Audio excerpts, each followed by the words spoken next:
What is going on, everybody? What is going on? It is your boy Darian. We are back with another Raiders Talk Live. I am your host, Darian of the Spotlight Raiders Talk, and we are here to talk a lot about the sports that's going on, but our Las Vegas Raiders as well. And thanks for everybody that's tuning in on Facebook. Thanks to everybody that's tuning in on Big O Live. Thanks to everybody that's tuning in on YouTube as well. We really do appreciate all the support that's coming from all three social media platforms. But y'all know what we're here to do. We're here to do our hour and a half podcast to talk more about the Las Vegas Raiders. Now we all do know that the Raiders did absolutely had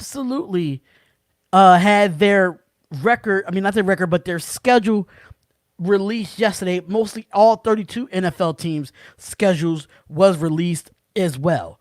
So we're definitely going to get down to it. We're just waiting for some people to come in the chat, and we're going to have ourselves a great time on this show talking about it, breaking down the preseason games, breaking down the regular season games, the wins and losses, and we're going to go from there. But thank you, everyone, for tuning in to the Spotlight Raiders Talk. Four primetime games is crazy. We're definitely going to talk about all of that as well. It's going to be interesting. Hey, Enrique, if you want to come on to the StreamYard and talk about it, please let me know. I can have you come up here right now. So I know that you are on Big O Live. If you do want to come up here and talk about the schedule, I will send you the link in your inbox. Okay.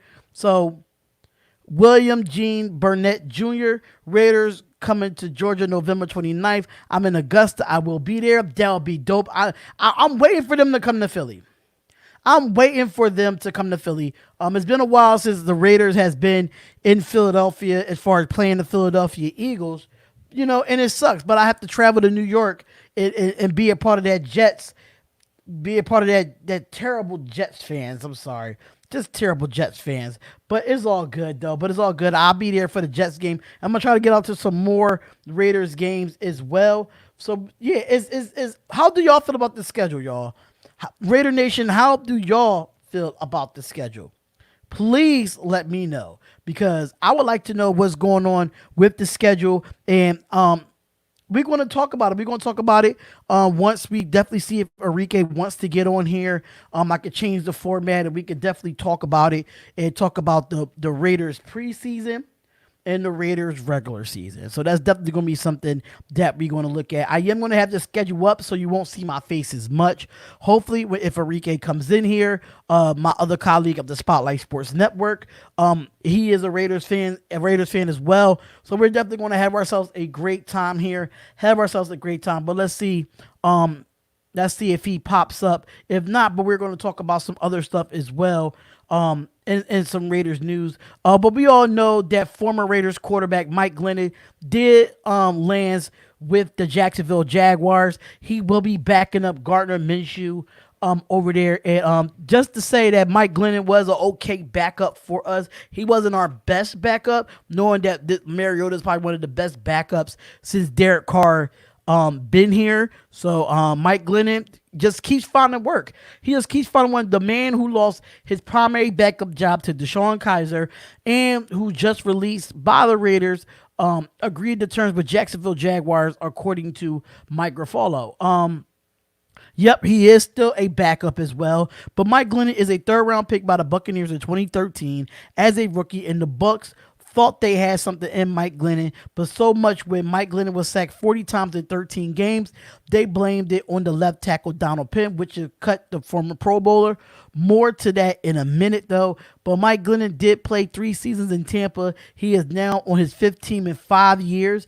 He did appear in total 10 games over the last 4 seasons. After Penn was cut, he signed on with the Raiders and headed 2 more Pro Bowls as their everyday starting of left tackle. Last year at 36, he started the left tackle at Washington. But kudos to Mike Glennon for somehow still making teams on the NFL. He's a former Raider, so that's why I wanted to bring that news to you as well. And it's the other thing about our schedule that I really want to get into about our schedule.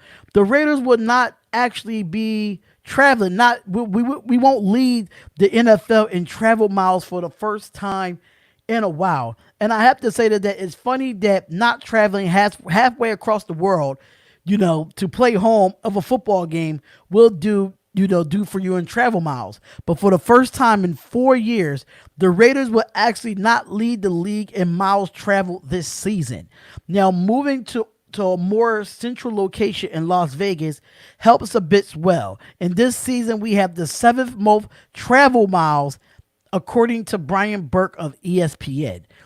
The most travel miles for the 2020 season would be the Seattle Seahawks, the Los Angeles Rams, San Francisco 49ers, LA Chargers, New England Patriots, Miami Dolphins, and then is the Las Vegas Raiders, then is the Arizona Cardinals, the Jets, and the Bills. And according to the Raiders, it seems like we're going to be around the 22,000 mile mark on that, the 22,000 mile mark on that. So I just want to break that down a little bit more. So not only the Raiders led the league in travel miles in the past 3 seasons, but they also been in the top 3 in each pass of the 6 years.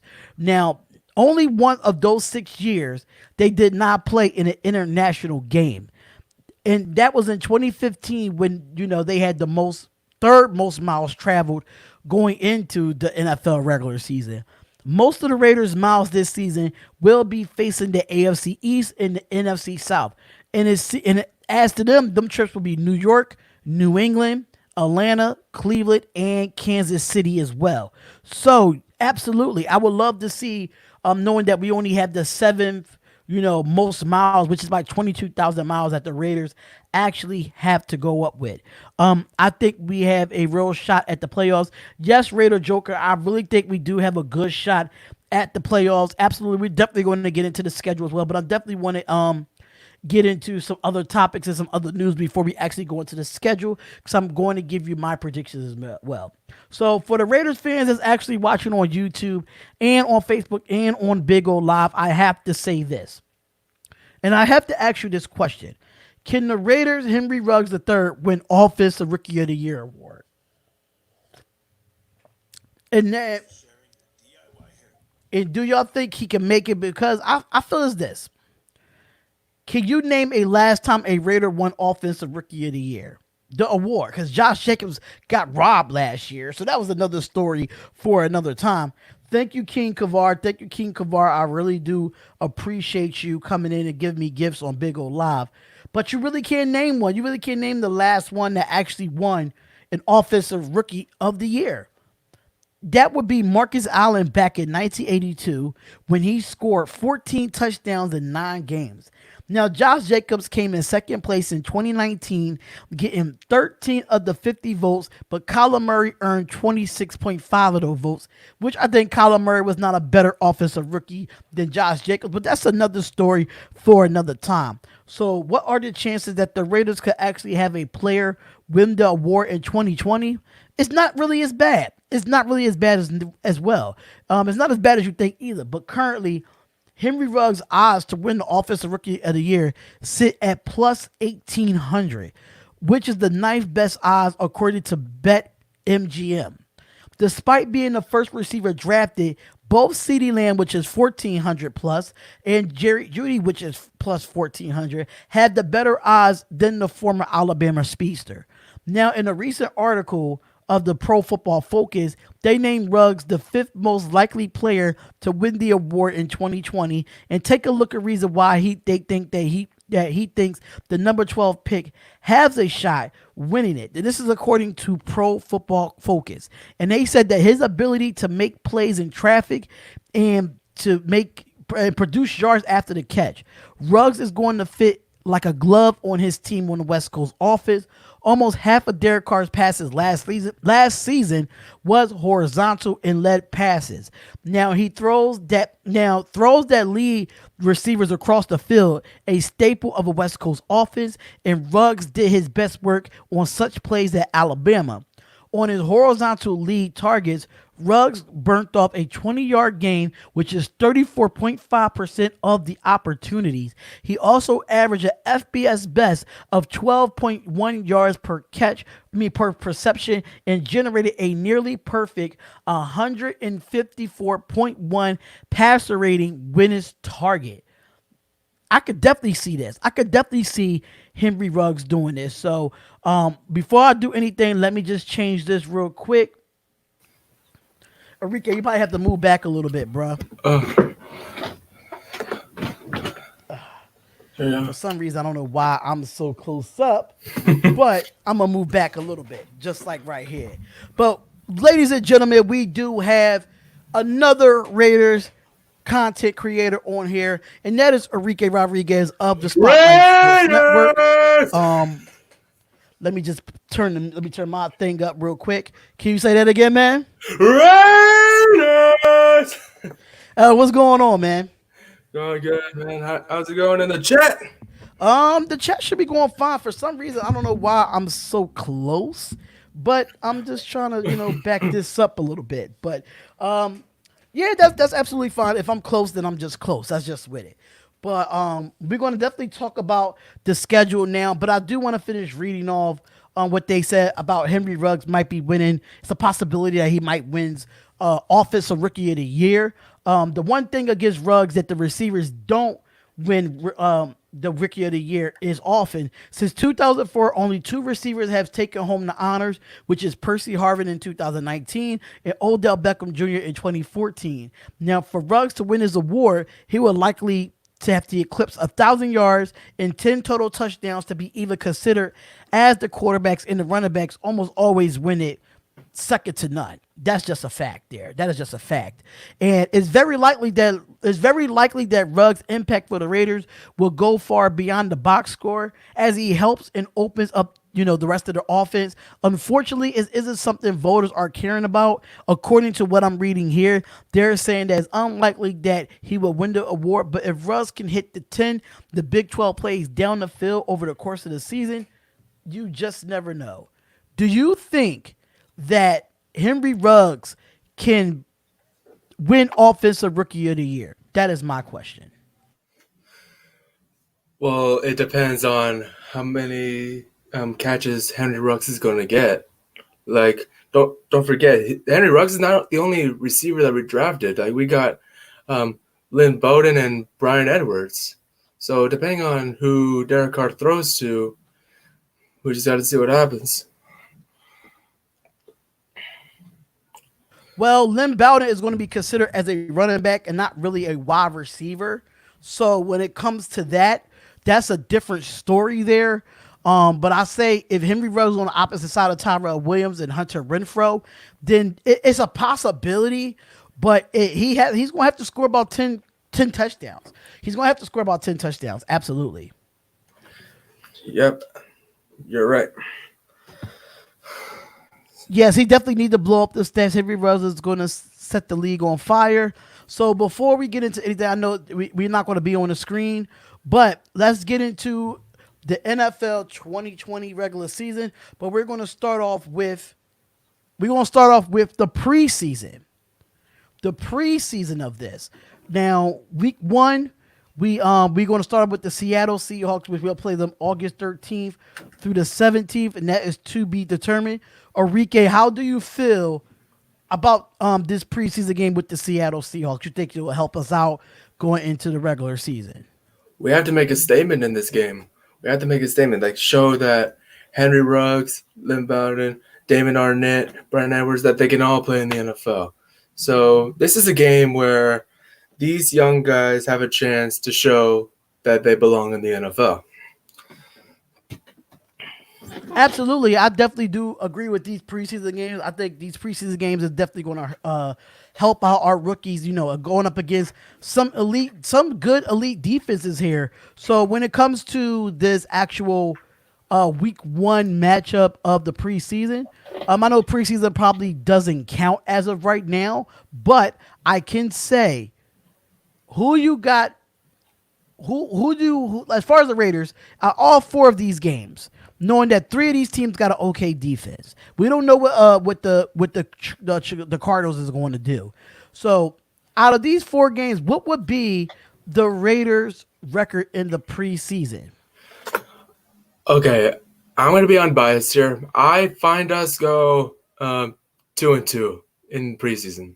2-2. And what would the wins be for the Raiders? What would the wins be, if, in your opinion? The Rams and the Cardinals. You said what teams now? Rams and Cardinals. Okay, so I'm kind of a little bit optimistic in some ways when it comes to this schedule, knowing that we're not going to see much of the starters in either most of these games. Honestly, I can see us at least going about, I'll say 3-1. And I think the only loss would be is to the Seattle Seahawks, because most of these teams is not going to play they're not going to play their quarterback. They're not going to play their quarterback. They're not going to play their actual. You might get a few series out of them, but if you're talking about a full preseason game, absolutely not. I don't see us going 2-2. I'm not really too big on the Rams. The Rams is kind of depleted right now, so we could definitely beat them. We could definitely beat the Cardinals, because I think we beat the Cardinals last year in the regular season as well.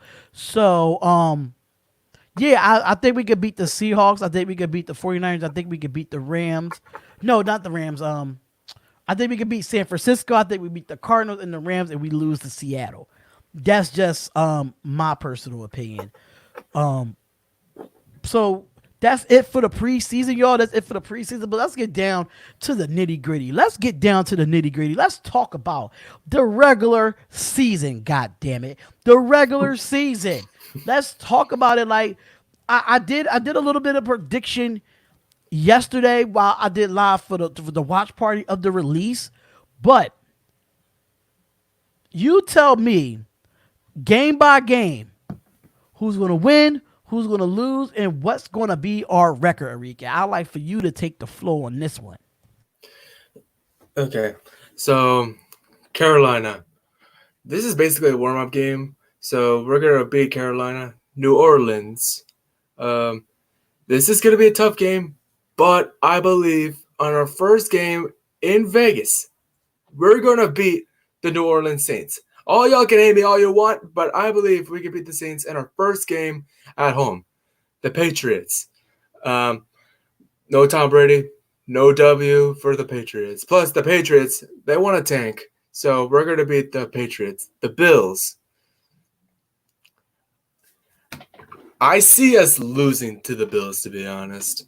Like, the Bills, they're a pretty good team. Like, they are a team to be aware of in the AFC East. So I got us losing to the Bills. So 3-1. We go to Kansas City, play against the reigning defending Super Bowl champion Kansas City Chiefs. I'm sorry, we're not gonna be the Chiefs at Kansas City. So we go 3-2. We get a week off. We go back to Vegas, play against Tom Brady and the Bucks. I'm sorry, we're not gonna beat the Bucks. That's just me. And then we're gonna go to the Browns at Cleveland. We're gonna beat the Browns. Gonna go 4-3. Go to LA. You know how big that fan base for the Raiders is at LA. We don't care for the Chargers, damn it. We don't care. No one does, bro. No one does. So we're gonna beat the Chargers 5-3, going back to Vegas against the Broncos. You know how much we hate those donkeys. We're gonna beat them up, go 6-3. Then we go back to Vegas against Kansas City, where I say we are gonna. It'll be a close game, but I think the Chiefs will beat us at Vegas. So, okay, I see you, man. I see you. You got, so you technically right now you got us at 6-4. yes. Okay, against the Falcons at Atlanta. The Falcons, they were being coached terribly. We all know that, which is why I say we're going to destroy the Falcons at Atlanta. And now against the Jets, against my man from USC, Sam Darnold. I'm sorry, Sam, but you're not getting past the Raiders. We're going to beat y'all at New York. Now we're going back to Vegas against Indy. Now, I think this game right here is a trap game, in my personal opinion. And you say that because? I say that because we beat the Falcons and we get our revenge back. We on the Jets, and right now, what that make us 8-4? Yes. So right now, I feel like the Raiders would be on a high horse and be a little bit cocky at 8-4, and this is where the game that we dropped them. This is the game that we dropped. So I got a feeling this is going to be the trap game where we come in there on a high horse, too cocky, overconfident. I don't mind being confident, but I understand we're on a 2-game winning streak, and a lot of the ESPNs and everybody's going to be talking about us, and that's going to get to our head, and this is going to be the game that we slack in. I really feel like that's the game that we're going to slack in. All right, so if you're thinking this is a trap game, so honestly, yeah, I think Phillip Rivers, he's going to play pretty good against, he knows a lot with the Raiders. He's been a Charger for his entire career, so he knows everything about the Raiders. We're about to lose to the Colts, and now we return to Vegas against the Chargers. Now they got Justin Herbert and Kenneth Murray, but they haven't played a lot in the NFL yet. They don't know how it is in the NFL. We're going to beat the Chargers, and now we go to the Dolphins. We're going to beat the Dolphins. We're going to tear up Tua. We're going to tear up Tua. No ifs, ands, or buts about it. No doubt. We're going to beat the Dolphins. And final game at Denver. Honestly, if we make the playoffs, I don't see us playing much of our starters in this final game. But if we are like a half game in front of a team that is possible to go to the playoffs, I think we can win this game, beat the Broncos. So, and what would be your record by the end of the season? Now you said, I said to you the other day we would go 11-5, and you said that you didn't believe it was unrealistic. I think it's not real. I don't think it's realistic. I just feel like those first 8 weeks is going to be tough for us. It's going to be very tough. So if we could do what we could do in the last 8 weeks, it's a possibility we could go 11-5. It's just our test is really in the first 8 weeks of the season. So with me, I have us beating the Carolina Panthers in week 1. I have us beating the Carolina Panthers at Carolina, getting that motivation, getting that ready for our home opener against the Saints. We're not beating the Saints on Monday Night Football. We're going to lose our first home game in that new stadium against the New Orleans Saints. I think it's going to be a close one. It's not going to be something that's going to blow us out of our own field. I don't think that's going to happen. But I feel like it's going to be a close game where it comes down to the wire, where Drew Brees just do something miraculously like he does all the time and win that game. I think we beat the Patriots. Absolutely. I think we beat the Patriots here. So right now I have us at 2-1. The second one I do have is the Buffalo Bills. So I think we lose to the Buffalo Bills by 1 point, 24-23. 24-23. What's going on, Vic Bad Guy? What's going on, Vic Bad Guy? Thank you for joining in. What's going on, Vixen on Big? What's going on, Vixen? Thank you for tuning in. Really do appreciate it. So by the time by the time we get to the second, after 4 weeks, we are 2-2. That's how I got it after 4 weeks. Kansas City in week 5. I have us losing that game, which is be 30-27, which will be a close one. I think we compete with the Chiefs this year. I don't think it's going to be a walk in the park for us. I think we really, really compete. And then the game after the bye week, the Tampa Bay Buccaneers. And you got us losing. Yeah. I got us winning at home on Sunday Night Football. 26-20, Raiders beat the Buccaneers. Now, the reason why I say that, understand they got Gronk, they got all this. They don't have no running game at all. So they don't have no running backs for the Tampa Bay Buccaneers. But if we could get to Tom Brady on the defensive side, Tom Brady's going to have a hell of a night. He's going to have a horrific night if we could get to Tom Brady because he's not as mobile. So we're not going up against a Patrick Mahomes. We're not going up against a Drew Brees or a Baker Mayfield. So I think Tom Brady is doable for a loss here. So I do have the Tampa Bay Buccaneers losing to us 26-20. So right now I have us at 2-3? 3-3. No, I got Panthers. Panthers, Pats, and Bucks. So yeah, 3-3. 3-3 right now after 6 weeks.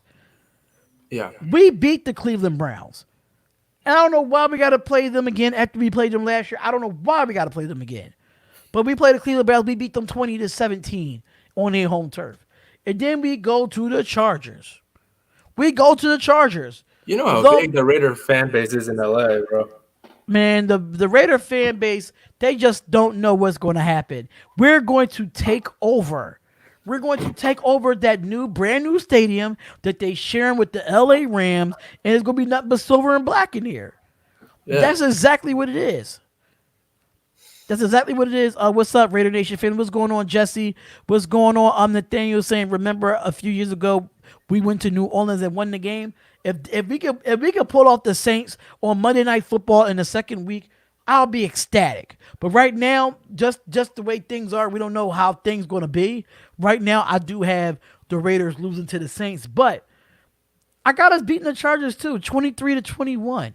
Most of these games is going to be the games. So I really feel like we could beat the Chargers in what's that, week 9? Yes, we can beat them in week 9. So we gets to the Denver Broncos, the goddamn donkeys of the NFL. The goddamn donkeys of the NFL, which I cannot stand these mother effers. That's why I have to say it like that, because I can't get demonetized. I got to say mother effers. We beat Denver here.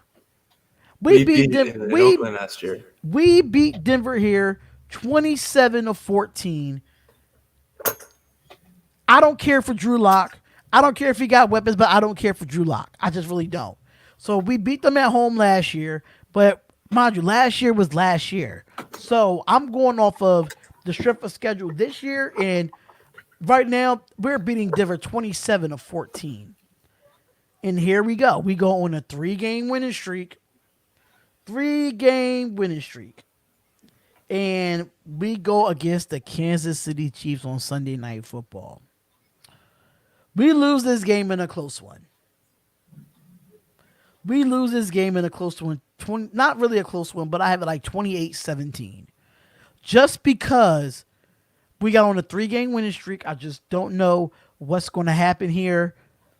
And I don't know how confident or cocky or the media makes us to be all cracked up to be. And then we go into this game and we lose to the Kansas City Chiefs.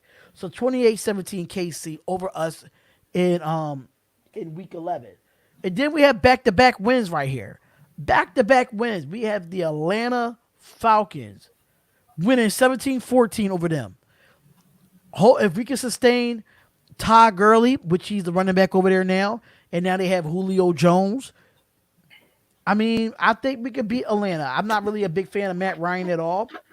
Not a big fan of Matt Ryan. And then I think we get our bounce back game from the game that I went to last year, and we got smoked. We got smoked off the field against the Jets last year, and I think we're coming back with a vengeance and with a better offense and a better defense, and we smoked the Jets 31-16. We smoked the Jets there. And this is where I tell you, Enrique, the trap game. Playoff implications, we're getting talked about, and we dropped this game to the Colts.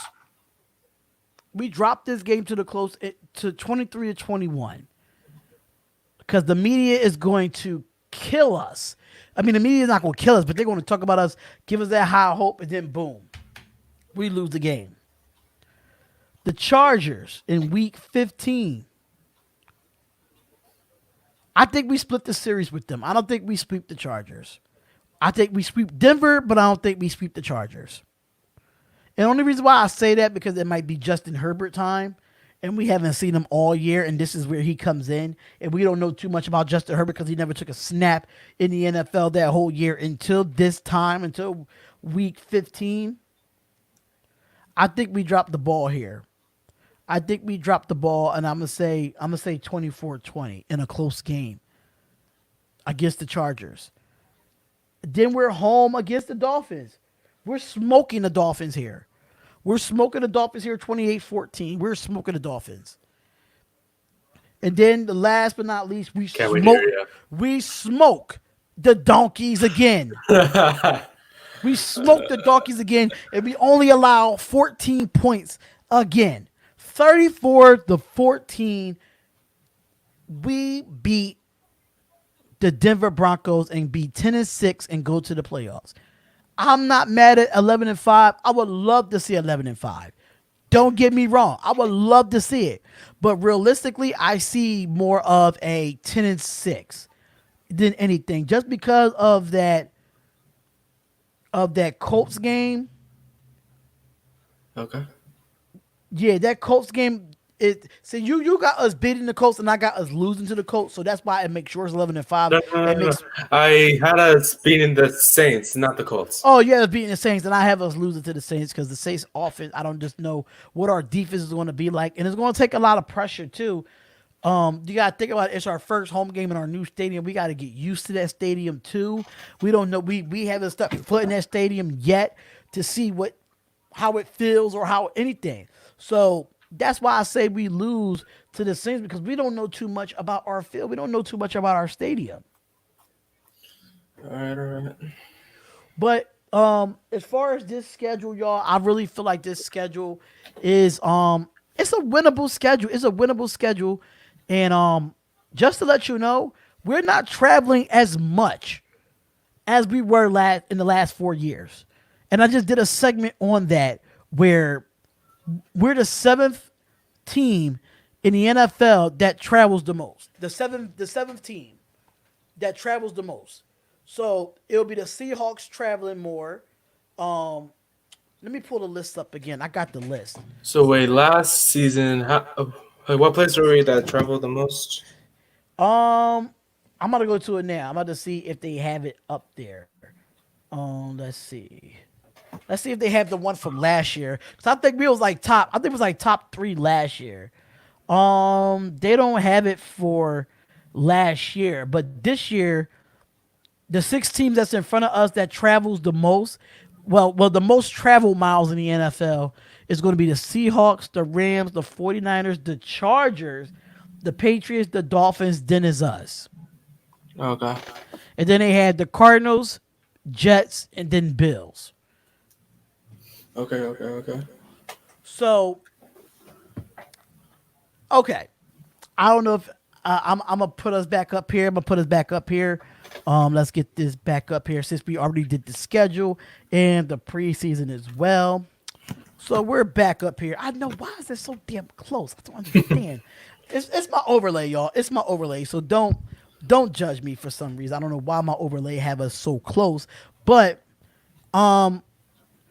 I want to go into this here, and I'm not going to share it, but according to justblogbaby.com, and I want to know if you agree with this, Enrique, 5 must-win games for the Las Vegas Raiders in 2020, and this is according to justblogbaby.com. They have week 1. They have the Panthers. That is a must-win game. Okay. Week 8 versus the Browns is a must-win game according to justblogbaby.com. Week 12 against the Falcons is a must-win game. And then, oh yes, hell yeah, I'm happy they got this one on here. Week 13 against the Jets. Hell yeah, that is a must-win game. Hell yeah, that's a must-win game. Week 16 versus the Dolphins. How that a must-win game? Well, let me answer this. The Jets and the Panthers, yes, those are must-win games. Week one because this is a warm-up game. Like show everyone that we're back and we're ready to go. And we beat the Panthers. The Jets, you know how humiliated we were last season. Oh, wait, your mic muted. Okay. Week 13 against the Jets. You know how humiliated we were last season against the Jets. You were in that game too. Watching I this. was at the game, man. I was at the game, and it was one of the worst feelings being there. It was raining, it was cold, and I was just like, I was just one of the it was horrible. It was one of the most horrible experiences ever going to a Raiders game on the East Coast. I was so mad at myself, so mad at myself. It didn't make no sense at all on how we did not show up in that game, but we all understood that Derek Carr is not good against cold when it's cold weather. Yeah. So, but hopefully, we played in Week what? we played the Jets week 13. So that's not bad, but we definitely going to need that win if we want to look at Jets implications. Vic Bad Guy says the Jets game was a fluke. I don't think it was a fluke. We went in there and we did not show up. We did not play Raiders football, and I can say it was the one of the most terrible hits in football by Jamal Adams when he hit Hunter Renfro and knocked Hunter Renfro out. And no, he was not even fined for that game. How you not get fined for that? Yeah, that was embarrassing. Okay, now the other three games that you said that he said was a must win were what? You said week one, week 13, and what other games? So the games were it was let's see it was give me so it was the Panthers. So it was week 1 against the Panthers, and then it was week 8 against the Browns, and then week 12 against the Falcons at Atlanta. That's in Atlanta, matter of fact. Then you have week 13 versus the Jets, and then you have week 16 versus the Dolphins. I don't know why they call every game a must win. Every game's a must win, in my opinion. It's the Raiders we're talking about, man. It's the Raiders we're talking about. Because if we want to make a statement as a team, you got to show that we're back and we're ready to go for the playoffs. Right, but I feel like the Dolphins game shouldn't be a must win. I think that should be a given win. But you just never know with the Miami Dolphins. You see what happened last year when they was just terrible and they started trading everybody and they end up starting winning some football games. And then, they end up getting Tua and they had like what 3 picks in a draft, and then they end up getting Van Noy and some former New England Patriots from that guy from the head coach. He's a New England Patriot. He was a New England Patriot. But me per se, I feel like the Bills is a must-win game. I feel like all of our division games are must-win. Period. Yeah. We gotta at least be second place in the division if we want to compete with Kansas City to try to win that division. I don't think right now we win it, but I think we need to be in second place, have the Chargers third, and put the Kansas City Chiefs second. Let me see. The Pats game, I think, is a must. The Pats game is kind of a must win because you just never know. They saying Bill Belichick might be tanking, but it's Bill Belichick you're talking about. He's still going to be competitive. He's a competitive coach, and I can't be mad at Bill Belichick if he wants to come out and try to beat the Raiders, that which he does have a winning record against us in his career being a Patriots coach. The Tuck rule, by the way, blah blah blah. But at the end of the day, if we want to win games, especially go 11-5, Enrique, that you predicted, our defense is going to have to be the reason why we go 11-5. Yes, that's right. That's right. All the free agent defensive players that we signed, they need to show that we signed them. Like they need to prove to us that they were good signings in free agency. They need to show out. Yes, I agree. I think Madre Harper is going to be one of those guys that's going to come on and probably make the team. And UNLV's linebacker Javin White, The guy is a monster. I don't know if you looked him up yet, Enrique, but it's been a few shows that I had on here. Enrique, the guy, he's from, mind you, he went to school at UNLV, which he's about to be a Las Vegas Raider, so he's already staying home. Let me just go. Let me see if I can pull up his stats, because when I pulled up his stats and did it in the last show, it was like I was surprised. I was very surprised. I don't know why is it giving me that sound. I don't know why. But let me go to it real quick. And pull up Javin White, because that guy was a monster at UNLV. He played really well. And let me just pull up his thing right here. Okay, cool. So we got it. So Javin White, mind you, over the 4 seasons, he appeared in 43 games with 29 starts. All right. His career total, including 201 tackles, 124 of them were solo. Wow. Including 18 tackles for loss, 3.5 sacks, 9 interceptions, 15 pass breakups, 7 forced fumbles, and he was named to the UNLV All-Decade Team at linebacker, finishing 6th in Rebels history with interceptions and forced fumbles. That's definition of a beast right there. That is a definition of a beast. Period. It's a definition of a beast. And I feel like he could fill that void of the linebacker position and help Tanner Muse as well at that linebacker position. So we have competition, and that competition will be who's going to be that other outside linebacker, because we're going to have Nick Kowalski in the middle. We're going to have Corey Littleton on the outside. We need another outside linebacker because we run a 4-3. So with that being said, since we run a 4-3, we need another linebacker. That's why they went out and got Tanner, and I think Javin White might compete with him to get that starting spot. You just never know. But you got to think about it. Will Compton, we don't know what's going on with him. We have not re-signed him yet. And on top of that, what's the issue with Vontaze Burfict? We don't know if he's going to come back after he gets reinstated again by the NFL. So we have so many things that go on with the Raiders. Who do you think is going to be that third linebacker out of this 4-3 defense?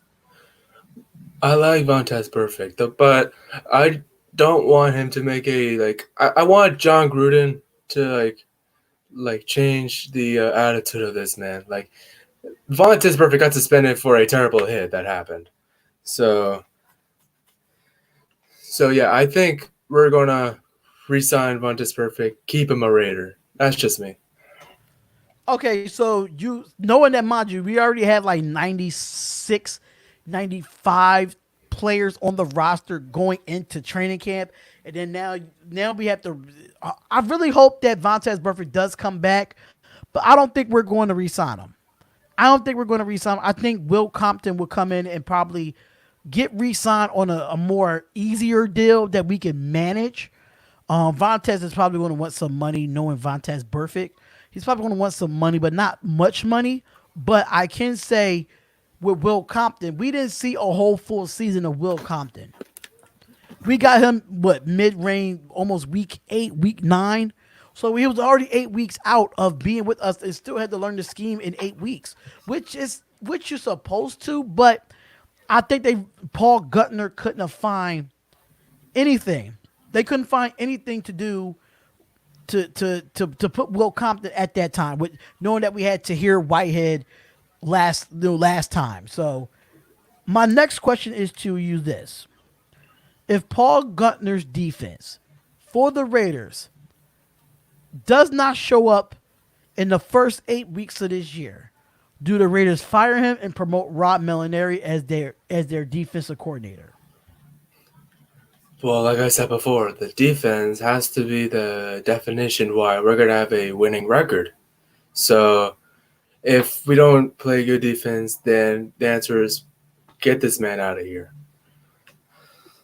Yeah, because even though we have a winning record, our defense can still be bad. We've seen it happen so many times where we've seen defenses go in, and Paul Guttner's defense really haven't been much success with us. In my personal opinion, they have not been much success. So Me per se, I just feel like he needs to find a scheme that fits his players that we're drafting or we're getting in free agency. He has to. Yeah, yeah. All right, so Vic Bad Guy says Morrow knows the system, but he He will won't. be gone by week 4, says Scott. He'll be gone by week 4. Oh, Scott Brady, that's a big one. That's a big one, Scott Brady. That's definitely a big one. If Carr doesn't show up in the first 4 weeks, he needs to go. I disagree with that. I think the first 4 weeks is going to be a struggle for every quarterback in the NFL, not just Derek Carr. And I'm going to tell you why. Team chemistry. Team chemistry is one. Number two, this pandemic is holding everything back. It's holding it back from every quarterback in the NFL to have continuity with their offense. So it's not just Carr. It's going to be every quarterback. Every quarterback in the NFL is going to struggle in the first 4 weeks. The last 4 weeks, that's what things are going to start to gel with everyone. It's going to start to gel, and that's when you're going to see that you're going to separate the good teams from the bad teams after 8 weeks. All right. That's going to be the separation there. Let's see what other news that we have here. Let's see here. He's in his 3rd year in the same system. Understanding that he is in his 3rd year in the same system, but you tell me a wide receiver that he had last year. Tell me a wide receiver that he had last year to take things over the top. You can't.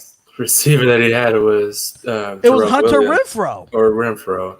It was Hunter Renfrow. So that's what I'm saying. He still threw for 4,000 passing yards with no receiver. Just imagine. Now he's got all these receivers now that right. So just imagine. And you got to think about it too. We thought I don't want to keep bringing this guy's name up, but you got to think about it. John Gruden set his offense around Antonio Brown. I don't care what nobody said. He had his offense set around Antonio Brown and Josh Jacobs when we went and got Antonio Brown. Once all that distraction got into it just messed us up all last year with the distraction for Antonio Brown, the distractions for the media because of Antonio Brown. His massive ego got in the way. And I think we would have did something very special last year if Antonio Brown was there. But at the same time, we have to be honest. We have to be honest that now he has weapons.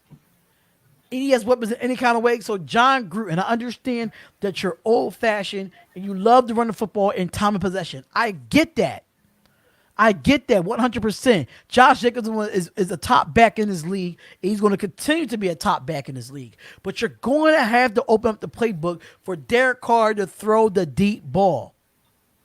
Period. If John Gruden could go back and look at that 2016 year when Carr won MVP, think about it. Deep passes to wide receivers like Amari Cooper and Michael Crabtree and Jared Cook at the time. So now we have Brian Edwards, we got Tyrell Williams, we got Hunter Renfrow, we got Zay Jones, Henry Ruggs, a little bit of Lynn Bowden. Just think about it. Now he has the weapons. I just think that people need to give Carr a shot when it comes to having weapons. John Gruden needs to show that we didn't drive these receivers for nothing. Exactly. I 100% agree with you there. Hashtag no excuses. Yes, it's no excuses this year. I 100% agree. But don't get mad at the 4 weeks and we're like 2-2 because we're still working out the kinks of being in a new stadium, working out the kinks of this pandemic of training camp and OTAs, knowing that we have this social distancing going on. Give Derek Carr by week 5. Week 5. Give Derek Carr by week 5, and I'll tell you, you're going to see the Derek Carr of 2016. I bet that. So, Reginald Martinez says, I really want to predict a double-digit win record, but I still don't know if they can make it.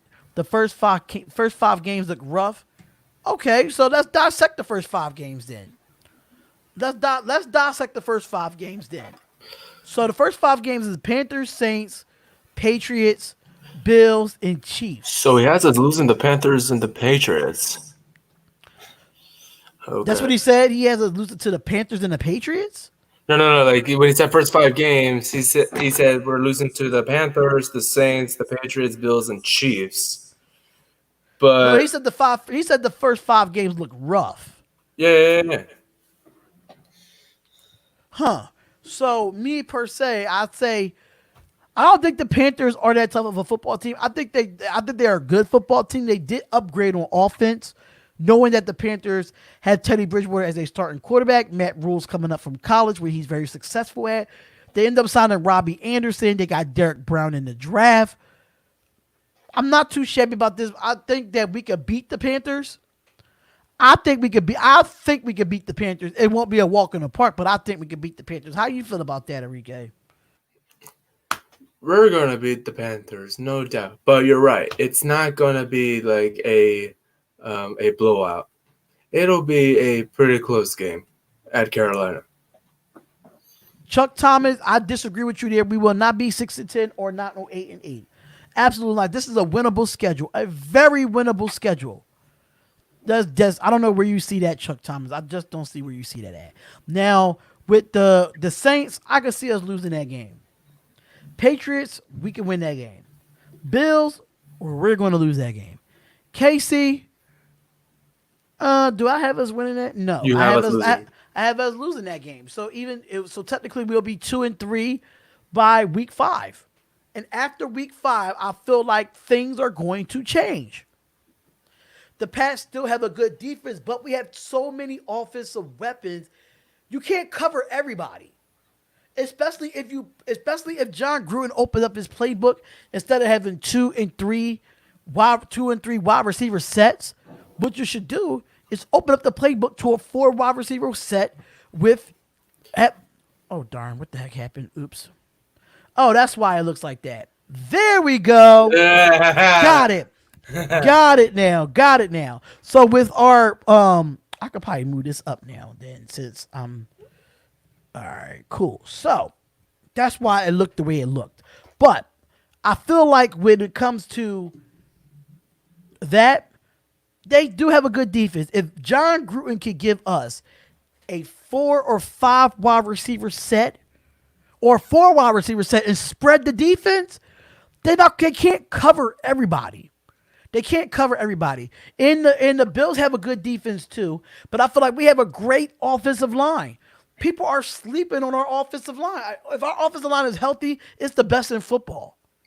If John Gruden opens that playbook, our Raiders offensive line cannot be touched. Exactly. You can't put enough at bet. Well, the Pats still have a good defense. Okay. Says Larry Fleming says the best out of those 5 games we could talk. We can walk with a 4-1 worst scenario, 2-3. I'm not too shabby about that. I'm not too bad about the 4-1 record, but I'm just going to be realistic here. If we might come out 2-2 or 2-3 or 4-1, that's fine. But that's fine by me. I'm not really mad at that. So any team with a new QB starting early in the season, we have the advantage, especially the Panthers and the Patriots. That is a fact. I will be happier with either. That's a fact. We'll be 4-1. The Raiders are not going to lose home opener in Vegas. That's what I told you, Darren. Which I could completely understand that is home opener, but it's so much stuff that comes into playing in a home opener that we never played in. Just imagine if we played in the Black Hole back in Oakland. Yes, I'll say we beat the Saints, but we never stepped foot on this field. That's my issue. We don't know what the footing is going to be like. We just don't know. And then we don't know what our defense is going to look like with all these offensive weapons that the Saints have. The Saints have a great quarterback in Drew Brees with a Michael Thomas. Now they added Emmanuel Sanders and Jared Cook with Alvin Kamara and them boys. That's going to be our first test for our defensive backs. But I don't see us losing and getting blown off the field. Absolutely not. I feel like it's going to be a shootout game, But I just don't think right now we're going to lose. We're going to beat the Saints until I see what we like, see what we look like in preseason and we look like in week one. Then that might change. I do have faith in the team, Raider Joker. I do have faith in the team, but we're not going 16-0. Come on, y'all. Come on, y'all. We're not going We 16 cannot be and 0. biased here, y'all. We're not going to be that biased and say we're going to go 12-4 or 14-2. That's just not realistic right now. It's not realistic. If we start out good and we end up 5-0 by week 6, I'm fine by that. That's a shocker. But right now, when I'm looking at this schedule in the first 5 weeks, we could be 2-3. We could be 4-1. We could be 2-2. It doesn't really matter to me. Long as it's at least lower than a little bit lower than 500 or above 500, I'm satisfied with. Long as we're not 1-4 or 1-5, I'm fine. I would not accept that. I would not accept that.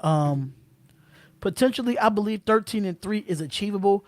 13-3 is achievable, but we got to think about the division that we're in.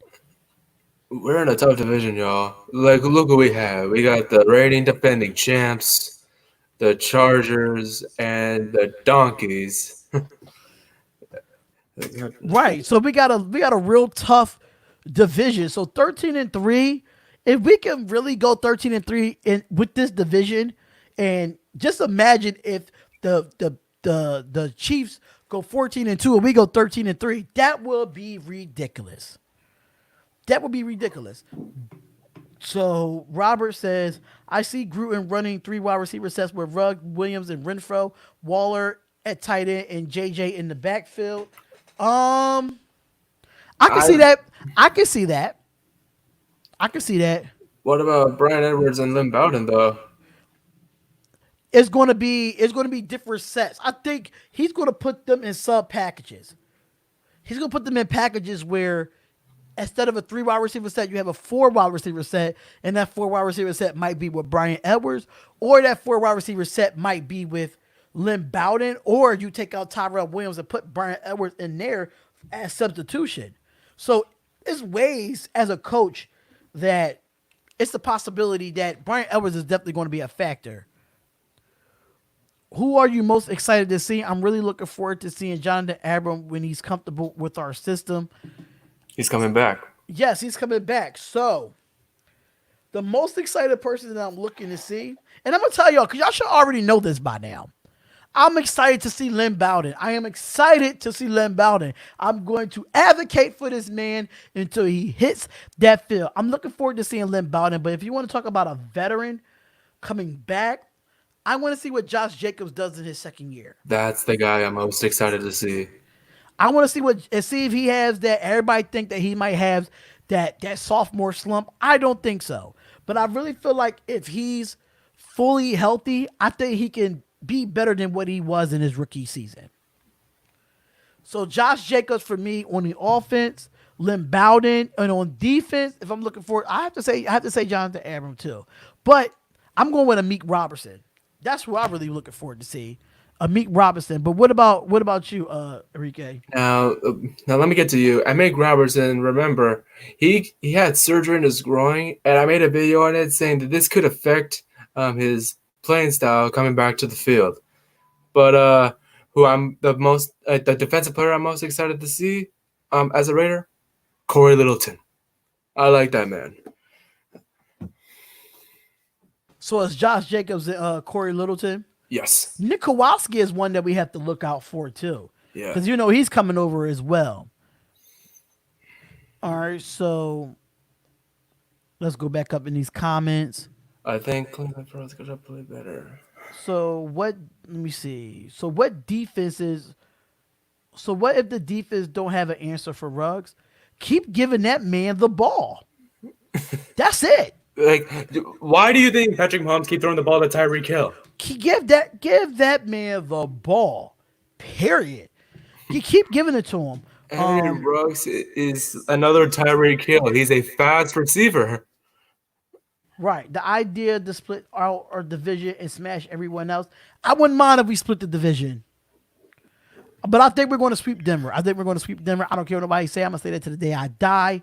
We're going to sweep the goddamn Donkeys. Period. It never gets old hearing you say that. Oh god. The Saints are a veteran team and identity. Plus, we have core players that we are at home, but a lot of new faces.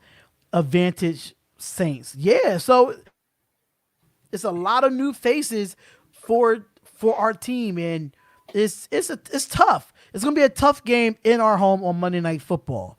Let's go to this one. All right, Rico, you can answer this one. We We should should cut. cut We should cut Peterman and Peterman. Miss Mountain as a third QB. No. Peterman, I like him as our backup QB. Bowden, we should put him at running back and receiver. That's just me. And the reason why I understand why Kings only 710 said that. Thank you for coming into the chat. Because Lynn Bowden played mostly quarterback when their quarterback went down at Kentucky. And he had over like 1,400 passing yards. But there's so many ways that you could get, Lynn Bowden the ball. You could put him in a wildcat. He could play that. He could be under center or play the wildcat if you want to go that route, or put him in a zone read. But it depends on what John Gruden wants to do with him. But I don't think put him on the depth chart as a third quarterback. Absolutely not. Seeing Bowden / Jacobs combo turns out, Yep. this will be a great combo.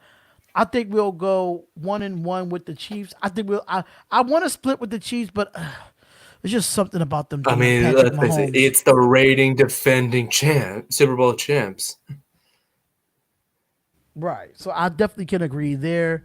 I've seen nobody co-sign his throwing skills, though. I have co-signed his throwing skills for Lynn Bowden. If you have not watched my video before he got drafted to us, I broke down Lynn Bowden's passing style. I'm very certain that Amik Robinson is going to explode on the scene. He is, mind you. He had that groin injury earlier in the year. He didn't not early in the year, but like mid-season, and then he came back and still had a great year. I mean, I understand he has a groin injury, but I feel like he could definitely bring swag to that back end of our defense. That's a fact. Let me see. How you feel about you think Cleveland Farrell is going to play better? How you feel about that? Cleveland is to show that we made the right move drafting him 4th overall, because a lot of people believe that we drafted him too high.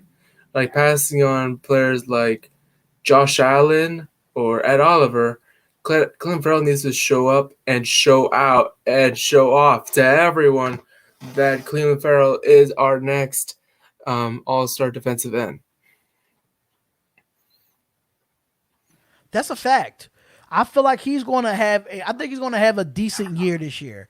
Because mind you, Max Crosby blew on the scene, and we wasn't even expecting to see anything from Max Crosby. We wasn't expecting those type of numbers from Max Crosby. So talking about double teaming Max Crosby and having Carl Nassib come in, he's a high motor that he came from the Tampa Bay Buccaneers, which he knows that Buccaneers offense and Bruce Arians. So that's why I kind of gave us the advantage, because Carl Nassib know a little bit more about that offense. I don't think they're going to change the offense up. Bruce Arians is going to be Bruce Arians. So, I think with that defensive line that we have and the rotation that we have, I think Cleveland Farrell is going to have a good year. Seeing if Farrell develops into what Mayock and Gruden saw in him, I think so. I say I'd rather have gone with Josh Allen, but whatever's.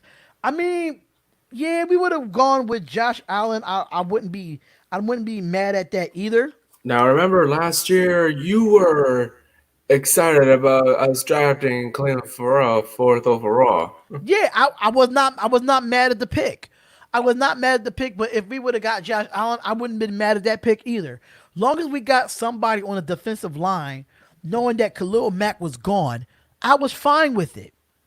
I was fine with it, knowing that Cleveland Farrell was coming off a national championship team in Clemson. Bowden on pass options, yes, he definitely would be like halfback pass. he'll be in a wildcat that he probably do like a jump up, like what Tim Tebow and Cam Newton did in college. Do one of them jump up passes, you act like you're on a wildcat. You think you about to run up, pop up. There you go, touchdown to the tight end. I think that might happen. Gruden just have to be very creative with Lynn Bowden. Now, wait, speaking of tight ends, let me ask you this, Darren. How did you feel about us signing Jason Wynn in the first place? Because honestly, how I see it is it brings like a veteran and a someone that could damn, what is that word? Kind of had this word in my head and I lost it. But Jason Wynn is going to show our wide receivers how it is in the NFL. I forgot. I feel like with Jason Witten, it was a good pickup, but it was a shocking pickup. Because knowing that we all know Jason Witten from the Dallas Cowboys, So seeing that we signed him on a 1-year deal, it helps out with our wide receivers, one, but it helps out with our tight ends to have not just be receiving tight ends, but blocking tight ends. I think it would develop Foster Monroe. It'll definitely develop Darian Waller. We all know Waller had a tremendous year last year, but I think he comes in and make him better. It helps out Nick O'Leary. We got Nick O'Leary from the Jacksonville Jaguars.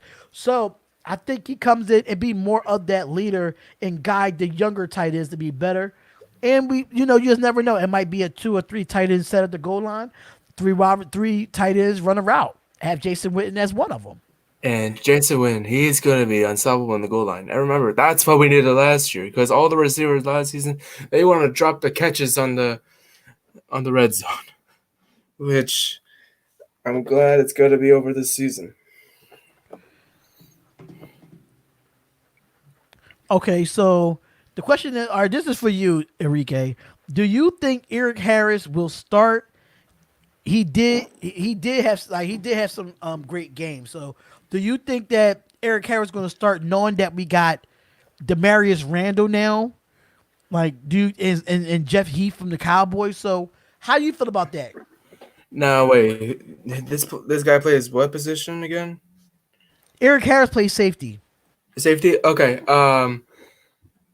Well, first you got to remember, Jonathan Abraham is coming back, and Eric Harris, starting game 1, yes.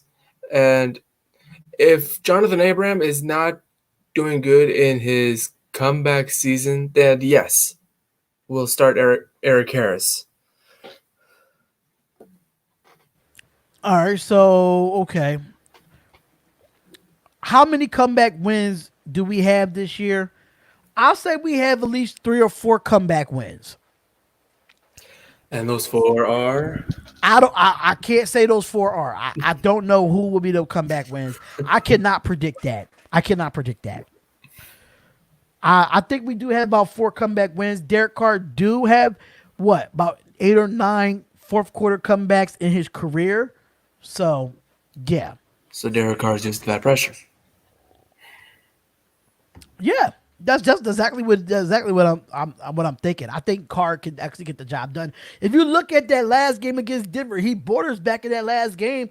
If that deflection of the linebacker did not make that 2-point conversion an incomplete pass, was it a 2-point conversion?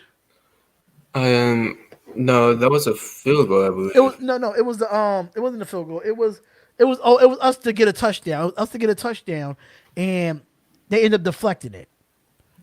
Oh, yeah. Right. Okay, so let's go. Jason Witten leads. He said, how does Witten help with wide receivers and when he's a tight end? Well, when it comes to route running, when it comes to certain routes that wide receivers run, some wide receivers run tight end routes. Some wide receivers do. So, but he definitely brings leadership when it comes to running routes and running, have a running style, and it helps blocking because mind you, Jason Witten can line up on the slot. How you doing, Nafis? On Big O? Thank you for coming in. But yeah, he can help out at the wide receiver spot. He won't have much knowledge, but as far as blocking, absolutely. Hi Avery McNicholas. What's going on, Avery? Who is this? I don't know what you mean. Not trying to hurt the Raider Nation, but y'all don't deserve 2 Sunday night football games. Yes, we do. Yes, It's we a new do. stadium. You must not know. You must not know we got the best stadium in football. Do you see this stadium behind me right now? Do you see this stadium? We got the best stadium in football. Green Bay, we got This guy 4 must be a primetime Raider games. hater or 4. something. 4 primetime games. We got the best stadium in football. Everybody's going to want to come there. We in the city of Las Vegas. What you mean we don't deserve 2 Sunday night football games? It's Las Vegas you're talking about. It's weird that so Vic Bad Guy says, it's weird we haven't heard any word or update on Abrams' health. The last thing that I heard is that he's training. Jonathan Abram has the attitude that I want to win. Right. He has the attitude that he wants to win. Sometimes, I don't think I'm worried about Jonathan Abram. I think he's going to be ready by the regular season. They said Juan says Eric Harris will be cut. I don't know. Why would we cut Eric Harris? We need depth. Yeah, we need depth at every position. So that's why we got Jeff Heath from the Cowboys. We ended up getting Demarius Randall. We got Jonathan Abram. I don't know what other safeties that we have outside of those 3. I'm not really too sure. But if it's the Coliseum, y'all ain't getting no prime time. Well, we got prime time last year. We had money. We was on Monday Night Football last year at the Coliseum. So what you saying? Yeah, these guys, they're probably not. What are you saying? We just because we had 2 primetime games last year too. Now we got 4. One in Vegas and one in LA last season, right? Yeah, we had one in LA and we had one in Oakland. That's what it was. You're going to Vegas at all during the season. There are going to be a ton of Raider bars. Cost for the game is too expensive. Honestly, it'll be like a Dallas Cowboy game. Honestly, I'm only going to games that's I'm gonna go to at least one Vegas game. Because YouTube is my job. This is my job. This is my full time. We're going 4-12. You really think we're going 4-12? I think he's a Packers fan, y'all. I think he's a Packers fan. I forgot, Avery. What's your favorite team, bruh? If we're talking about this isn't. We're not going 8-8 either. We're not going 8. Packer fan, not Avery. We're not going 8-8 either. We're going 10-6, 10-6 or 9-7. One of those, but it's more of 10-6 to me than 9-7. He's an Eagles fan. Oh, that's why the Eagles they play in the weakest division in the NFL. The NFC East is weak, bro. If they don't like the Raiders on prime time, don't watch it. Yeah. I'll be at a ton of Raiders bars if I do go to Vegas. But I told myself that I'm going to travel to Vegas and spend that money and go to one game. I told myself that. If they don't like the Raiders on prime time, don't watch it. That's a fact. Don't watch it. Because we got a better stadium than any team in football. Even Jerry's World. We got a better stadium than Jerry's World. We got a better stadium than the Mercedes-Benz. The Atlanta Falcons. We're better than the damn Superdome. We got the best stadium in football. Playoffs and it's Montoya. Yeah, I say playoffs. Wild card game. Yeah, wild card. I'll say the wild card, and I think my prediction is we go 10-6. We win the wild card, and we'll lose in a divisional between the Bills or the Ravens. And I would be satisfied with a Raiders season if we make it to the divisional round and lose. I'm satisfied. Remember, this is a young team. These guys got to produce. Yeah, we're a very, very young football team. So it's going to be tough. It's going to be tough, but give me 1 second, y'all. Enrique, talk to the chat because I'm going to end the live on Big O, so that's why I'm going on mute. All right. Is there an extra playoff game this year? Um, Now, if you haven't heard, Roger Goodell extended the amount of teams that go into the playoffs. So yes, there will be another playoff game this season.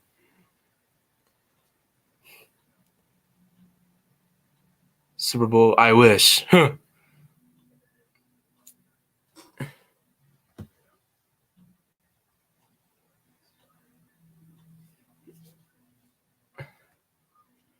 So yeah, yeah.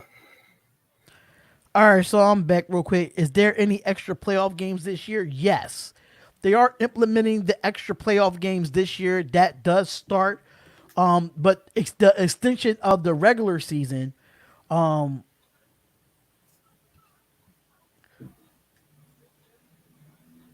I think our outside corners will be less than average. Chap, just to let you know, Chap, that we're not taking phone calls. I will be taking phone calls tomorrow on tomorrow's show. So I'm not taking phone calls today, but I'm gonna start taking phone calls so the Raider Nation could definitely be a part of it. So yeah, we're not taking phone calls. We're not taking phone calls right now, chap. Let me see. I think our outside corners will be less than average. I don't know. I mean, there a lot of our Raiders players are very unproven due to the fact that we're young. I think Trayvon Mullen is going to be our number one corner, and he definitely came on the scene last year. I won't say he's a shutdown, but he's a great covered corner. In my personal opinion. But let me see what else we have here. All right, so this is for you, Enrique. Do you think we will sell out all games this year? I predict us be 9-7. Sell out all games, like all fans in the arena. Yes, we're gonna be all out this season and be 9-7. We're gonna be better than that, Bruno. I can't say your last name, my bad. But we're gonna be better than 9-7. All right, so how can we beat the Saints, Bucks, and Chiefs? Okay, That would be a tough. Those three, Th- there will be tough games. they're going to be very, very tough games, and I feel like the way we could beat. I'm gonna go with the Bucks first. If we could get to Tom Brady and get him rattled and get him sacked, we're beating them. I don't think they're deep. I don't think. Look, they actually got everything. They let me see. Their defense is not all what is cracked up to be. Their defense is not as dominant as the Patriots defense was last year. You know how Tom Brady is. Like you know how his attitude is after he gets sacked. Exactly. I understand that he got Gronk, but if that offensive line is not blocking for Brady, he's going to have a long night with us. He's going to have a long night. Beating the Saints, the only way we beat the Saints, we got to stop them from scoring. Period. We got to stop them from scoring. So is the Chiefs. We got to stop them from scoring, and we got to keep time of possession on our side. Because if we keep Patrick Mahomes off the field, if we're on the field more than him, we can win the football game. Bucks are overrated. Bucks are overrated. They are. They are just because they got Gronk and they got all these offensive weapons. Mind you, they still don't have a running back, a legit running back that will put some fear into people's hearts. No, they don't have that legit running back. The Bucks, they're gonna be a wild card game. The Saints, they're gonna win their division. I know that NFC South is going to be very interesting to watch, though. It's going to be very interesting to watch. Avery said the Eagles got a tough schedule: 49ers, Seahawks, Ravens, Steelers, Packers, Saints. Y'all's is tougher than ours. We don't play the 49ers or the Saints or the Ravens. We don't play none of them teams but the Saints. We don't play none of those teams but the Saints. So, yeah. That will be a tough test for Carson Wentz. How many index cards we will see? One or two. Can Mad Max be better than Bosa? I think Mad Max should have got more recognition, which he did get a lot more recognition. He was nominated for Defensive rookie of the defensive rookie of the year. I don't think Bosa should have got it, knowing that Max Crosby had more sacks more sacks than Bosa last year. But Bosa was the number two overall pick for the 49ers, and so they're going to specialize in that. The league hates us. Max Crosby should have won Defensive Rookie of the Year. Josh Jacobs should have won Offensive Rookie of the Year. Right? Yeah, of course. They robbed us. They robbed us last year. They robbed us of that, and I just didn't understand why they did that to us, because like we really got robbed with Josh Jacobs winning Offensive Rookie of the Year, and Max Crosby could have won Defensive Rookie of the Year. Josh Jacobs had more offense than Kyler Murray. I don't know why they gave the Offensive Rookie of the Year to Kyler Murray. I don't know why. I don't know why either. I have no clue. Shout out to Butcher's Block and Patriots Talk. Shout out to Bobby. Shout out to you with the $4.99. Holla. Shout out to you, brother. Friday night turn up with Spotlight. That is actually it. Friday night turn up with Spotlight. I'm gonna try to keep this going on for another half hour. Make it a 2-hour show. Because I usually do an hour and a half. But we're gonna try to see if we can get to the 2-hour mark. If y'all keep coming in, so appreciate the donation. I really do appreciate it. And if you have not subscribed to the channel, please do so. Please do so. Because I think I'm going to have you on every day this week, Enrique. I think we're going to have you on every day instead of me doing this by myself. All right. So wait, who was your co-host before? It's Eli. He does it on Sundays. Oh, okay. Eli does it on Sundays because he can't do it during the week. But we could definitely have you on during the week with me. Yeah, no problem, man. All right, so Salvatore says, how do you think we're going to use Mariota this year? I like to see Lynn and Mariota get together on some Wildcat plays. That's pretty interesting. How you feel about that, Enrique? Mariota.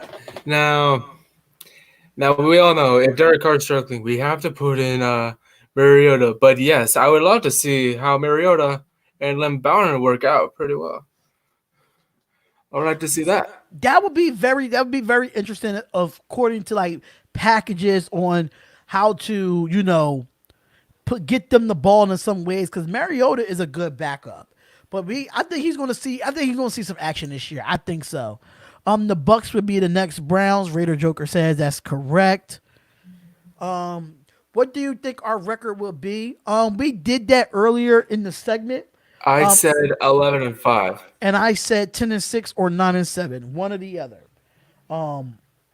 So Vic Bad Guy says we should worry about if he can't make it, adjustments to today's games with his old school style. I think that's why we have Eric Harris. That's what we're going to have. That's where he's going to have to change his hitting style, because he can't. Because every tackle can't be a big blow.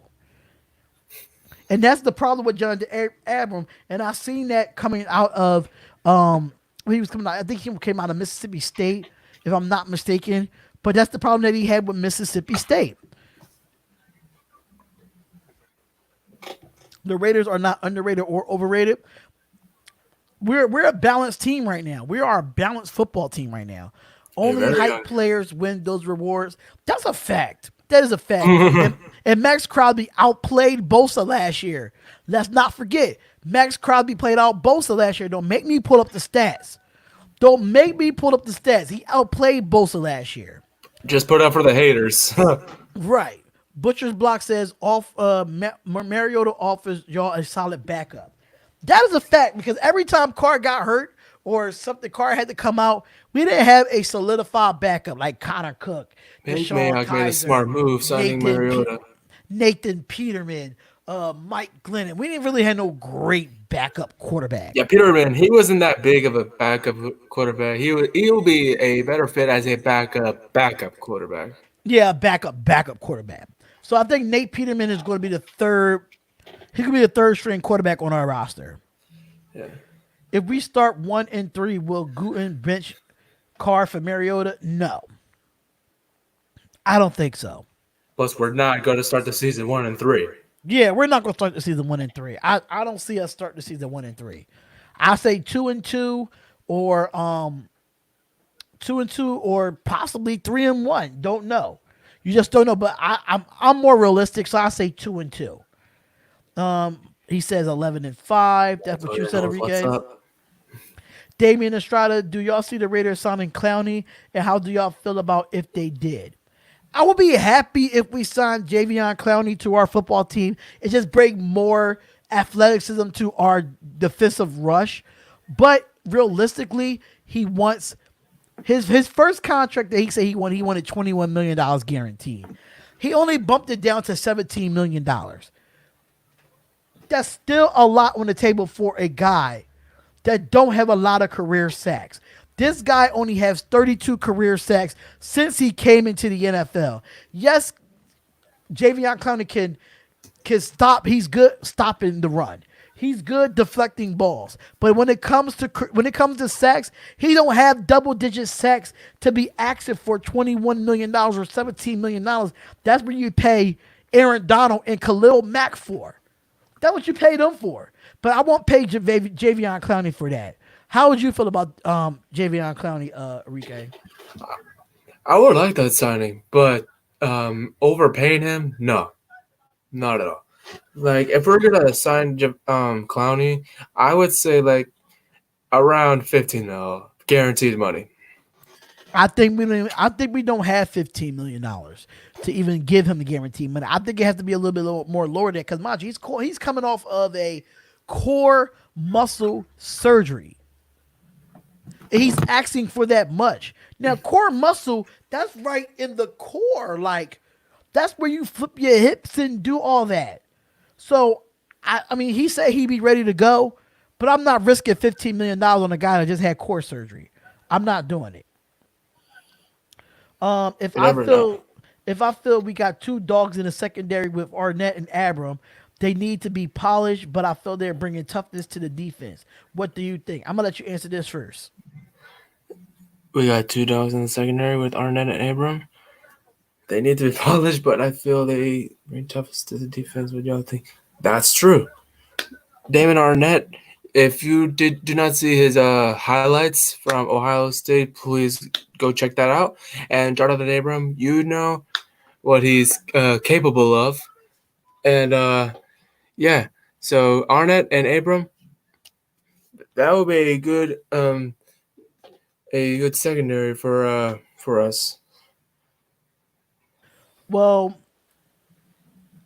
they need to be polished, but they do bring toughness and swag to the defense. And you keep forgetting about Amik Robinson. Amik Robinson is one of those guys that's going to fill that void with them as well. So yeah, absolutely. I think they'll bring swag. They'll bring toughness to the defense, and that's what we've been missing. We've been missing that grit and missing that toughness, even though we got to play within the new rules of the NFL, but we can still bring toughness to the defense. Let's see here. I love Abram, but he's a big hitter. His attitude is Raiders all over it. That's a fact. Harris is a free safety, and Jonathan Adam is a strong safety. Hey, what is our biggest hole? The Is black the hole. back? Is our biggest hole was linebacker, and I think we addressed that in free agency. But our biggest hole is our back end. It got them corners and safeties have to be the reason why we get turnovers as far as like interceptions. I think our defensive line is going to get fumbles or sack fumbles, but interceptions is what we really lacked in. So I think that's our biggest hole. What you think, Enrique? Our biggest hole. Well, you said linebacker. Our defense was like horrible, but yeah, I would agree with you on saying our biggest hole was the linebacker position because we didn't have a lot of good linebackers last season. And with the signings we got like Nick Kwiatkowski and Corey Littleton, it'll give us more help on our defense. Give me 1 second here. Um,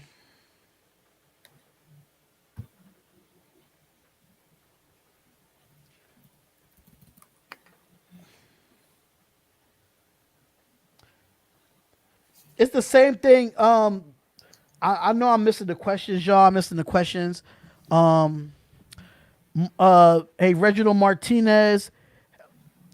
Okay, Abram needs to live up to Charles Wilson number 24, or there will be some disappointing folks, including myself. The number should be retired. Not just yet. Honestly, I don't know Byron, why Marshawn Lynch wore number 24 in the first place. because Marshawn Lynch wore 24 in his career, no matter where he played at. That's why when he played in Seattle, when he played in Buffalo, and he played with us, he wore 24. I'm playing in a big year for Josh Jacobs. What do you think the final stats will be at the end of the year with no injury? He will have at least, I'll say 1,400 rushing yards. And then I'll say 1,400 rushing yards, in my personal opinion. He'll be a top 3 running back in the NFL. Yeah. He'll be a top 3 running back in the NFL. I'll say 1,400 rushing yards. That's good. That's sounds good enough. Do we have an Instagram account? Yes, we do have an Instagram account, ladies and gentlemen. Is IG the Spotlight Raiders Talk? You see it up there. It says Spotlight Raiders Talk. Go follow Yep, that. it's right up there at the top. IG Spotlight Raiders Talk. Twitter Spotlight RN Talk. That is at the top. If y'all see it on our overlay, it's at the top. Right there. I see you. If you can see that. He said, Darian, let's make the show more fun.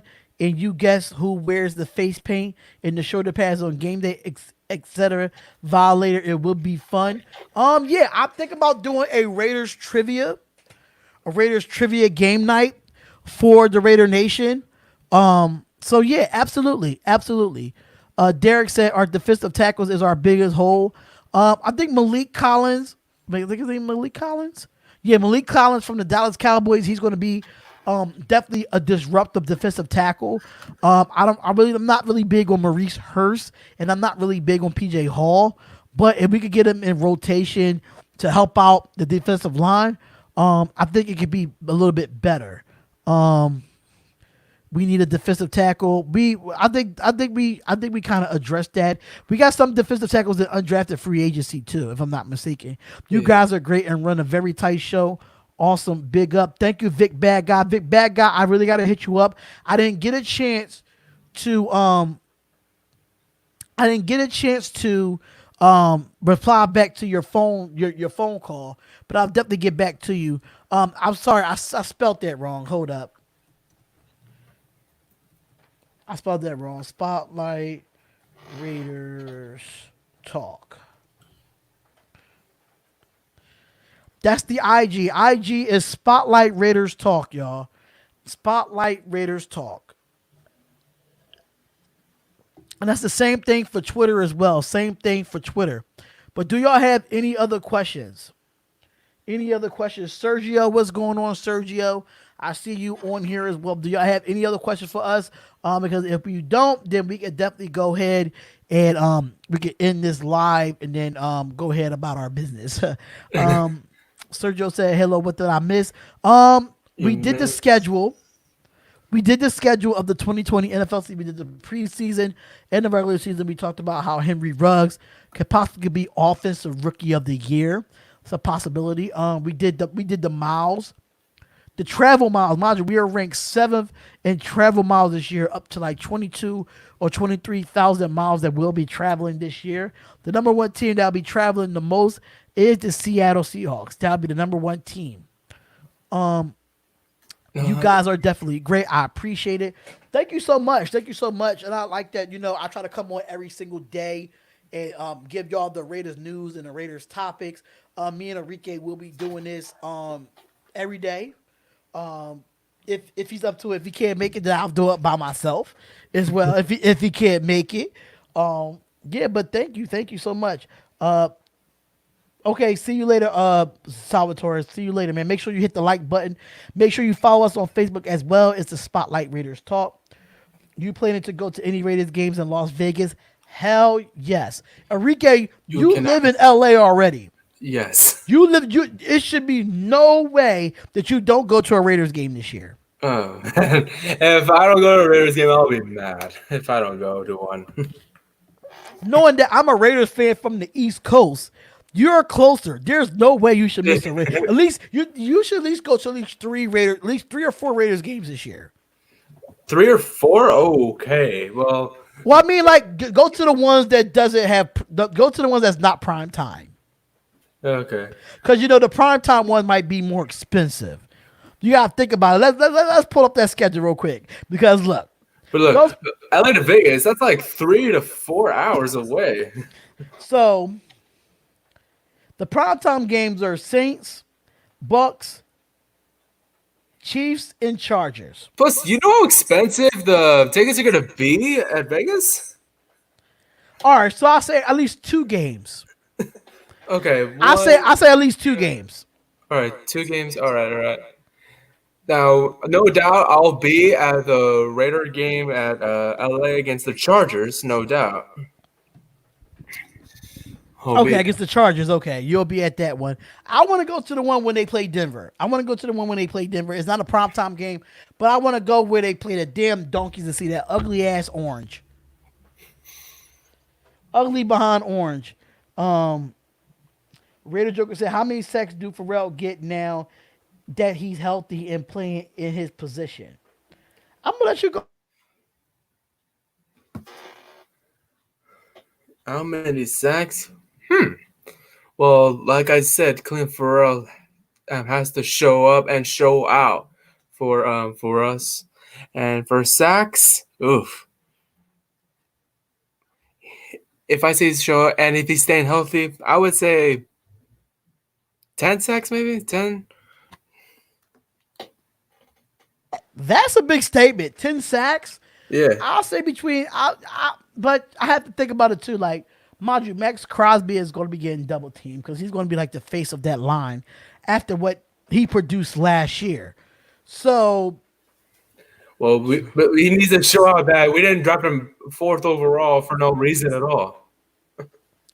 That is true too. That is definitely true. Damian Estrada said there won't be anyone in the stadiums this year. I disagree. I think it's going to be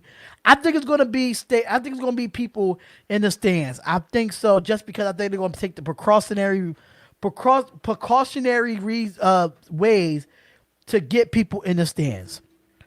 It's going to happen. I think it won't happen in the first couple of weeks, but they're going to notice how much revenue is being lost. And right now, you really can't. Having everybody quarantined is not really the factor to try to get rid of the coronavirus. Once the vaccine is made, I just hope it's just made soon. Yeah, once it gets made soon, then it'll be fine. But I feel like we're gonna have people in the stands. I really think we are. Just not like immediate. I don't think for the preseason we will, but I think like after the first 4 weeks we'll have people in the stands.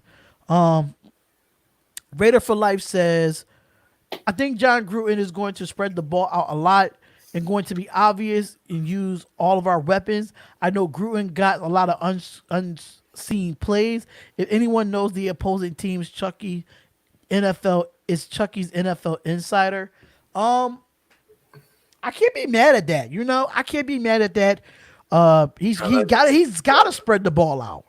You went out and drafted so many people, so many playmakers at that. Play so many receivers. Right. And you got to open up your playbook. Understand that you had your playbook surrounded around Antonio Brown last year, but now you know what you're working with, what you drafted, especially with a Brian Edwards and how big he is. You got to play better. Sergio says, will we have a better record than the Broncos this year? Is that even a question? Is that what? Hell yeah. What? No way. There's no if Denver has a better record than us, I'm putting it out there now. And quote me on this and remember this. If Denver has a better record than the Raiders,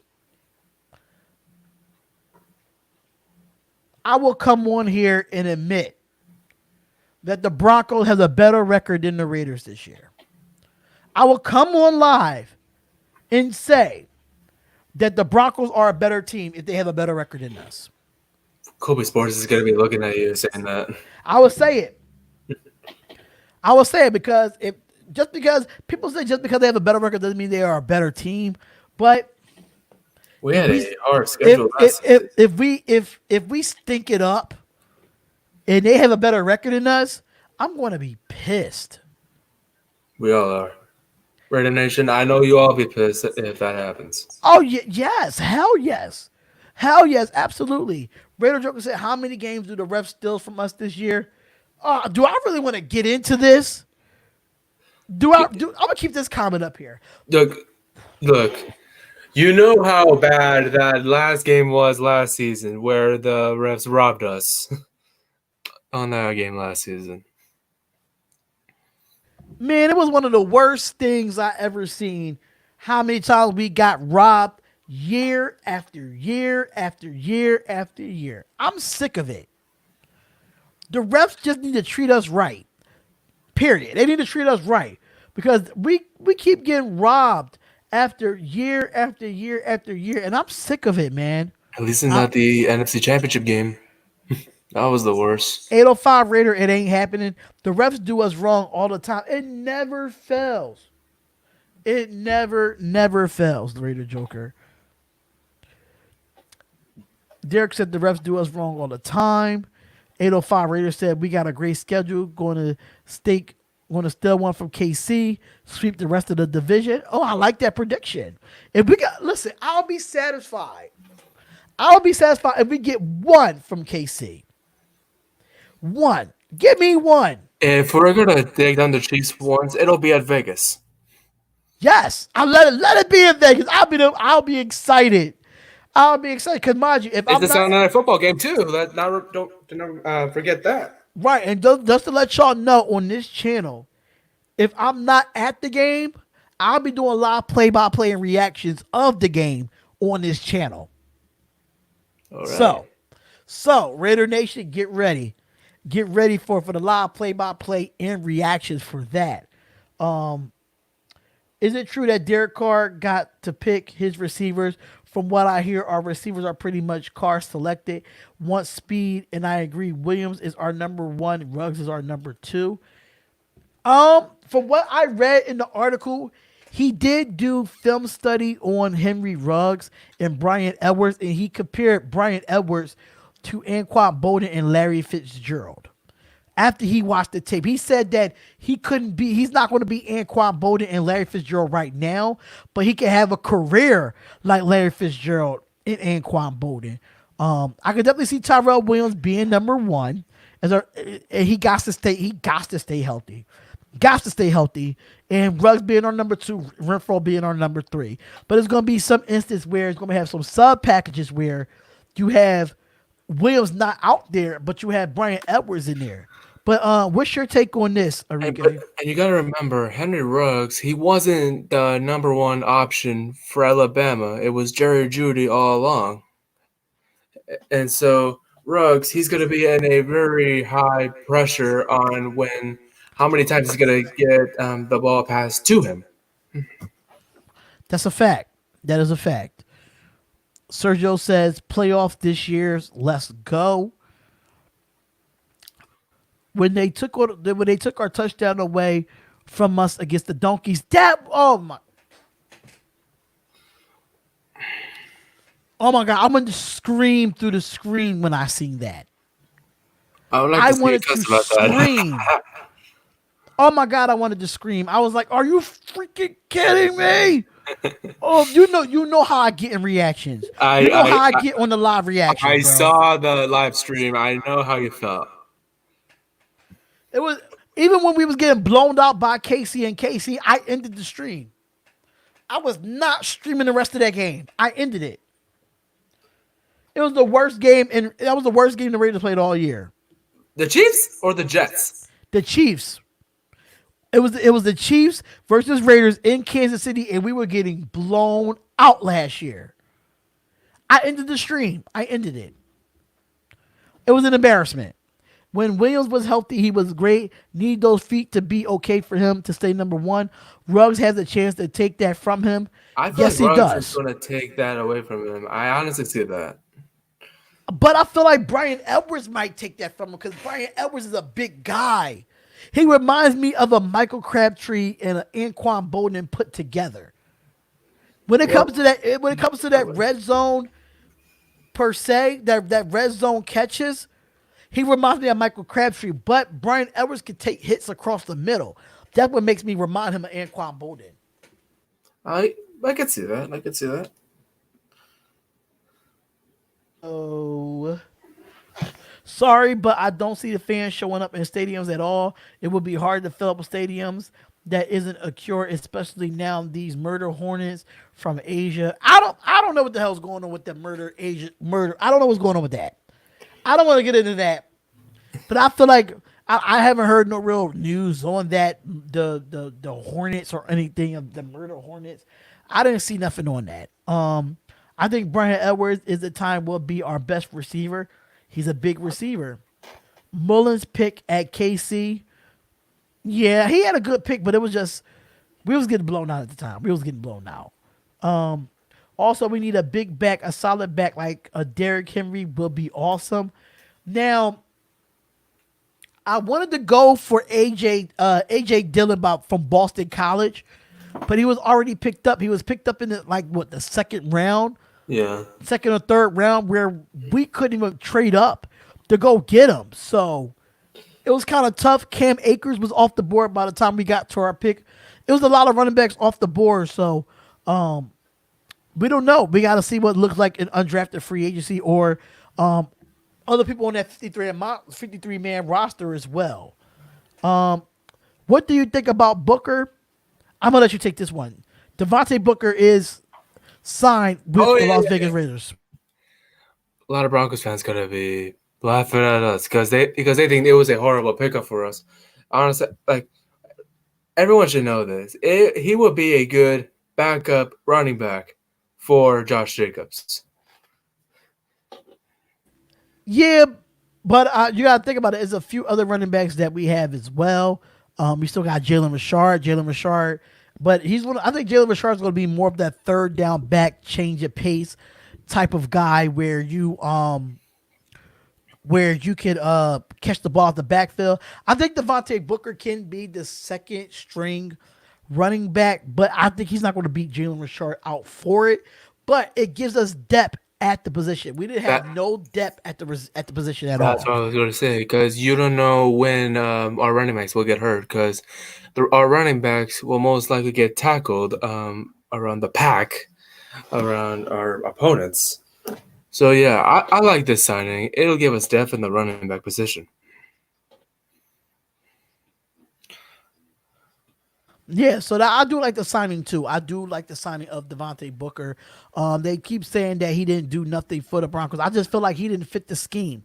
He didn't fit the scheme for Denver, and they didn't give him a shot because once they drafted Philip Lindsay, they just put all their life into Philip Lindsay, and then you sign a old fart in Melvin Gordon, which he's not going to really see the field because Philip Lindsay is the starter there for the Donkeys. Melvin Gordon's ego is going to get in the way for the Broncos. Right, like that was just it was stupid for Melvin Gordon to go there. I wouldn't want Melvin Gordon either.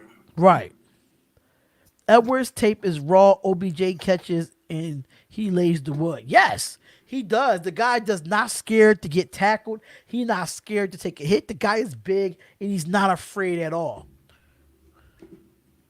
Ruggs is going to be like Josh Jacobs. In speed, yes. In speed, yes. But I think he needs to get bigger if he want to take hits across the middle. He needs to gain a few pounds as far as like muscle than anything. So we have 10 minutes left into the show. 10 minutes left into the show. And if y'all have any more questions for us, please let us know. We are here for like 5 to 10 more minutes. So if they don't have any questions, what's your final thoughts on the schedule as far as preseason and the regular season? Playoffs, baby. That's all I could say. That's it. Playoffs? Yeah. What else do you want me to say? We're going to the playoffs this season. That's all I could say. That is a fact. Seth Roberts was a good target for Derek Carr in 2016. Absolutely. I kind of wish that we never got rid of Seth Roberts. Where did Seth Roberts go?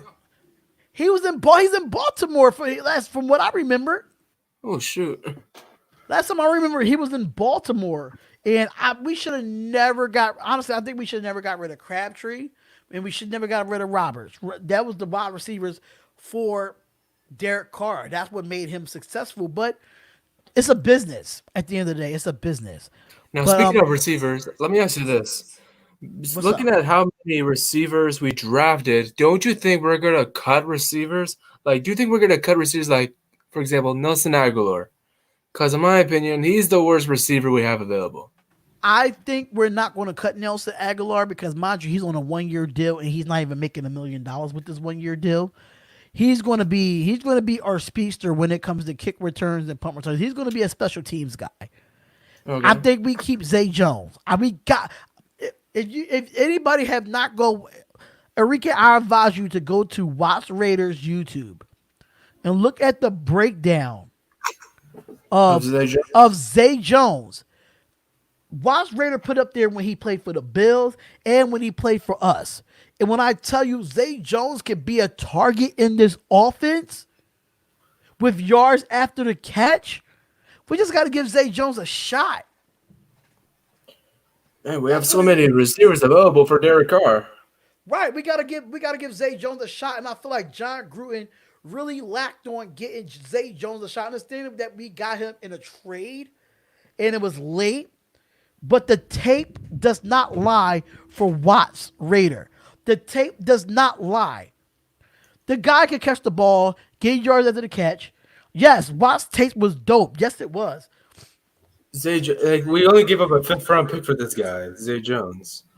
Right, we gave him a 5th round pick, and he needs to be a guy that can help us out on offense. He could definitely be a 3rd down specialist if Hunter Renfro goes down or if Hunter Renfro needs a break.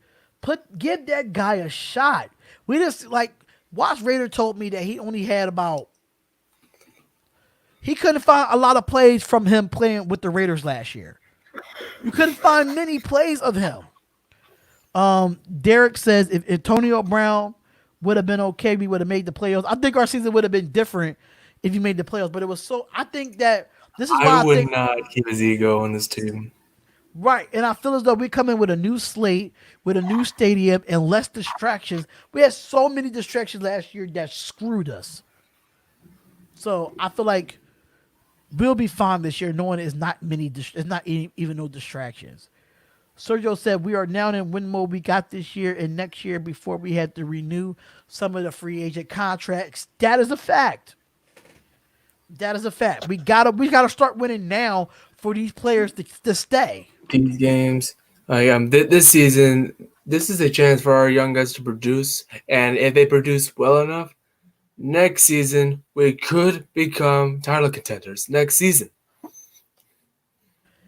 I don't know about next season, but I say in 2022, because just to let y'all know, in 2022, since we weren't able to host the draft this year in Vegas, we're hosting the draft in 2022. So that got to be the year for us. 2022 got to be the year for us that we at least make it to the AFC Championship. At least. We got to improve every single year. We can't be good this year, go 10-6, and then next year we're 4-12. You know? We can't do that. I think Edwards is going to start on IR. I'm not too sure. He did have he is recovering from a foot injury. I do remember that. But I don't think he's going to start on IR. The Raiders will be back on top soon. Just win, baby. Just win, baby, win. Al Just Davis win, is baby. looking down on us right now. Absolutely. He is looking down on us right now. FAB, I got a brand new jersey I can't even wear. I like that Tim Brown that I have to sharp with the fort. Yeah. The Tim Brown classic, man. I didn't want to throw my jersey because I got to burn down Mark Cooper when the top by me in New Jersey. 2022, yes. You know why? Because we're so young right now, Chad. We're so young right now, and if we could keep these guys around to 2022, which that's only 2 years. I can see us going to the AFC Championship in the Super Bowl within 2 years, knowing that we got veterans under our belt, bringing in a new rookie class, And then we got some veterans like a Max Crosby. He's going to be more of a veteran. Cleveland Farrell's going to be more of a veteran. Trayvon Mullen's going to be more of a, and Jonathan Adams going to be, Josh Jacobs. Like, we'll have actual veterans on this team by 2022. So y'all have to think about that. The first home game against the Saints is not enough to demonstrate if we're ready for something else this season. Now, if you missed it, I said this. That this is this is our home opener, and to show everyone that we want to be welcomed here in Vegas, which is why I say this is a must win for us against the Saints, because this is our first game in Vegas. It is a must win. I'm just nervous, man. I'm just nervous. I never seen your videos till. Just believe, baby. Chad, I hope you really subscribe to the channel. If everybody's on Facebook, I really hope you all subscribe to the channel, which is the Spotlight Raiders Talk. Please subscribe to the channel. We would appreciate it, and turn those notification bells on. Trust me, y'all, I'm always doing some Raiders videos. I'm always doing something Raiders related. So please make sure y'all turn on that notification bell. And when we do go live every single day, 7 days a week, talking Raiders, we're with that. We're definitely with that and talk much. But as far as the Saints go, I'm just nervous about this game. I'm very, very nervous about this game. It took Jon Gruden 3 years to make the playoffs the first time. We're making the playoffs this year. Yes, I think we're making the playoffs this year, but I'm saying going to the Super Bowl, we probably will see this. We probably will take the leap and make the playoffs, go to the wild card, losing the divisional. In 2021, we will make the playoffs, go to the divisional, and lose. 2022, I say that we get over the hump, go to the AFC Championship, and win the Super Bowl. I think that's 3 consistent years. That makes 6 years under Jon Gruden. And out of those 6 years, those 3 years, he was consistently going to the playoffs. I wouldn't mind making the playoffs consecutively 3 years in a row. I wouldn't mind that. I think Carr gets us there. He had a great contract. He had a great contract for his caliber of play. Yeah, I feel like people don't give Carr his credit. I think don't give Carr his credit. A lot of people are gonna hate on Derek Carr, because that we kept him. Like a lot of your Raider fans, I know you said you wanted Tom Brady and all that, but you got to remember, Derek Carr did not have that good receivers back then.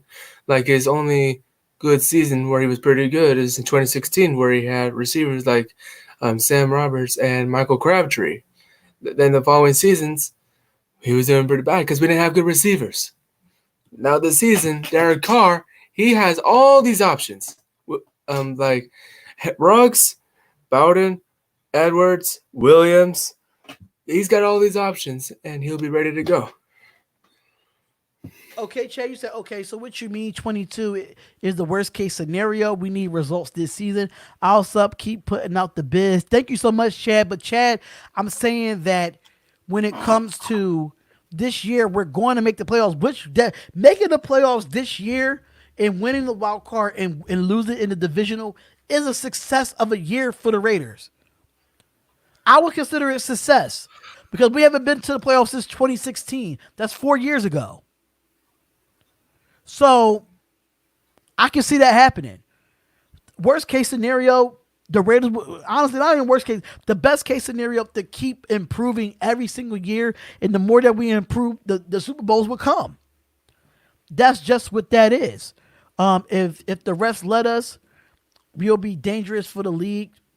F Tom Brady. F Aaron Rodgers too. Because they was talking about rumors about Aaron Rodgers, talking about Aaron Rodgers going to get traded to the Raiders. Like, y'all, I'm so sick of Raiders content creators talking about Aaron Rodgers coming to the Raiders. He's not coming here. Y'all can thank the Packers for drafting Jordan Love. Right. So that's the reason why that this Raiders talk is coming up of Aaron Rodgers coming here, because they drafted Jordan Love. That's bullcrap. I don't want Aaron Rodgers. By the time Aaron Rodgers get here, he's going to be an old fart. I don't want him. Packers just don't realize that this is a good backup for Aaron Rodgers in case something happens to him. Right. So 70% and 4,000 yards with shit receivers. He's going to ball out, claiming for Carr MVP 2020. Bingo. I've been saying this the whole offseason. I'm 805 Raider. I've been saying this the whole offseason. Just imagine now how many passing yards this guy, Derek Carr, is going to have when he got receivers. If the Raiders didn't get rid of Michael Crabtree and Sam Roberts, we would have made the playoff and a better defensive line. We would have been in the playoffs, like I say, 2 out of the last 4 seasons. Right. I definitely agree there. So let's see, we go here. Our receivers need to hold on to the football and more drops and no more drop passes. That's a fact. Oh, those receivers want to drop the catches last How season. shocked will it be if we sweep? Oh, I would love it. That would be our Super Bowl. That would be our Super Bowl if we sweep KC. Don't forget, these are the reigning defending champions. So if we sweep the Chiefs, that will give us, it will be huge for us if we sweep the reigning champs. I would love that. Gruden does love his veterans. That's what I'm saying. Williams will be number 1. Yeah, Williams will definitely be number 1. And this is the last comment of the day. Carr is going to play great. So we're already past the 2-hour mark, ladies and gentlemen. So Enrique, anything else besides playoffs do you want to say about the Raider Nation or going into the season? This is your final take before we go off the air, bruh. All I can say is we will have a really good season, a way better season than our last few seasons. Like I said, I'm predicting we're going 11-5, and if we get better than that, I'll be happy for that. Best case scenario, I would say 12-4. Worst case scenario, 5-11. That's all I can say. Well, I really don't have too much to say, y'all. We did the schedule. We did a lot of topics. We had a lot of great questions and the actual comments. Thanks the Raider Nation. Thank all the supporters of the Spotlight Raiders Talk. Thank y'all for tuning in. We really do appreciate all of y'all being here. It's just winning, baby. And we'll see y'all tomorrow, same time, 8 o'clock. We will be here talking Raiders again. Comment, like, and subscribe to the channel. It's the Spotlight Raiders Talk. And I will see y'all later. Peace, y'all.